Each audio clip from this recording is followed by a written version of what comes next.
Hey guys, how's it going? Kevin Cleary here with a first impressions video. This time with sound. We are talking about the XL Kizer Cormorant. Kind of an ugly looking duck here. There is a less ugly version in micarta. It's still not what I would call an attractive knife, but I thought, you know what, if you're going to get a knife called the Cormorant, go all in and get the most ridiculous looking thing that you possibly can. So we're looking at this one here, and well, I will say that this is not a strikingly beautiful knife as far as I'm concerned. I mean, beauty's in the eye of the beholder, so some of you will probably love it, but for me, yeah, this is definitely an ugly knife. However, there are a few things that I find really, really compelling about this, okay? And I'm just going to give you a quick rundown of those things, and that'll essentially be it for this video. I'll come back and I'll have more to say about ergonomics and performance and all that kind of stuff when I have time to do some testing and then come back with a full review. All right, so the first thing and most compelling thing about this is the blade. Look at this. So hollow ground, thin like crazy behind the edge, and it's 3V steel, which is really, really cool. The price point on these I think is around $100, might be even a little less than that. Anyway, 3V steel, that's extremely compelling as far as I'm concerned, and the blade shape itself is also pretty awesome. The next thing that I want to touch on before we get to the action, which is also pretty impressive, is the really nice way they've done this thumb ramp, and then if you choke up, there's like sort of a really good landing pad here on the back of the deployment hole. So while this looks kind of ridiculous, when you grab it and do this, you go, oh, this kind of feels like I want it to feel. So the blade and the feel in hand are the first two things that sort of make me go, oh, maybe there's something going on here that I should be giving this knife a little more credit than the weird white X's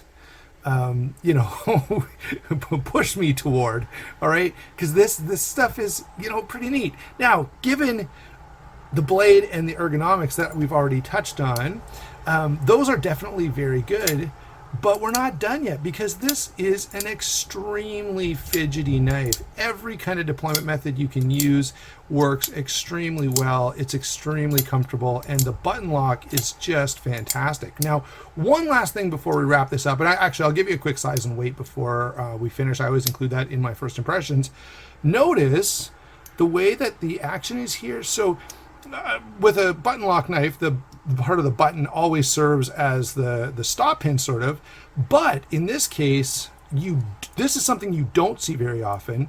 This is totally enclosed in the blade, so it's like an internal stop pin, but it's an internal button lock. Really, really interesting. So we'll see. I may actually take this apart and take some pictures in preparation for the full review, so you can take a quick look at it. Before we wrap things up, although it's labeled as an XL knife, it is not that big. It's only 8 inches overall, 3 3/8 on the blade, 4 9/16 closed. All right, so that's just how big it is in your pocket. Between 3.5 to 4 inches grip area, depending on whether you measure from my thumb here, right? If you're going to use sort of this grip where your thumb lands nicely in that thumb ramp, or if you're going to choke up, depending on how you're doing that, okay, that makes a bit of a difference in terms of grip area. Okay, so what are my initial thoughts on this knife? Strange looking knife for sure, but once you actually have it in your hand and you start playing around with it a little bit, it definitely grows on you a little bit. It reminds me of one of those, have you ever watched a movie where, there's a character that you start out being kind of annoyed with, or maybe you don't even like, and over time you sort of realize there's something compelling here? That's kind of what I'm thinking with this knife. All right, so if you have not had one yet, if this is not a knife that was even on your radar screen, you might want to think about heading over to White Mountain Knives and picking one up. Make sure you use my discount code SHARPSTUFF. Last I checked, they did still have some in stock, so hopefully I'm not misdirecting you when I send you over there. Really, really compelling, kind of a pleasant surprise. So I wasn't sure what I thought about this, but I'm liking it more and more as time goes by. Thanks for watching. We'll talk to you soon.